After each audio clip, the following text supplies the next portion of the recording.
کچھ فگرز ہیں میرے پاس کہ رواں سال کے 9 ماہ میں 391 ارب جو ہیں یہ تو آپ نے لے لیا تنخواہ دار طبقے سے. ریٹیلر جو ہے وہ 26 ارب دے رہا ہے. جو آپ کا کارپوریٹ سیکٹر ہے وہ 343 ارب روپیہ جو ہے وہ ٹیکس کی مد میں دے رہا ہے 9 ماہ میں. میں یہی کہہ رہا ہوں نا, یہ بہت کم ہے.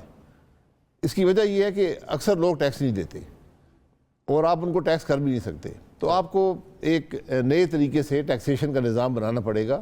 اور اگر آپ ٹیکس لے جائیں گے 40% یا 50% پہ, آج اگر آپ سیلف امپلائڈ ہیں, تنخواہ دار نہیں ہیں, اپنا کام کرتے ہیں, تو آپ کا ٹیکس تقریباً 50% ہے.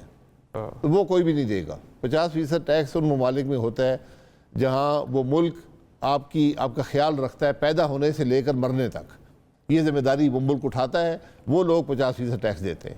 ہمارے ملک میں کوئی حکومت کی فیسلٹیز بہت کم نہ ہونے کے برابر ہیں, اس لیے آپ 50% ٹیکس کلیکٹ نہیں کر سکتے. اگر آپ تنخواہ دار ہیں تو 40% تک ٹیکس چلا گیا ہے. تو یہ پاسبل نہیں ہے. آپ نے اس ٹیکس بیس کو وائڈن کرنا ہے. اس کے لیے آپ کے پاس نظام موجود ہے, لیکن آپ اس کو امپلیمنٹ کرنے کی سکت نہیں رکھتے.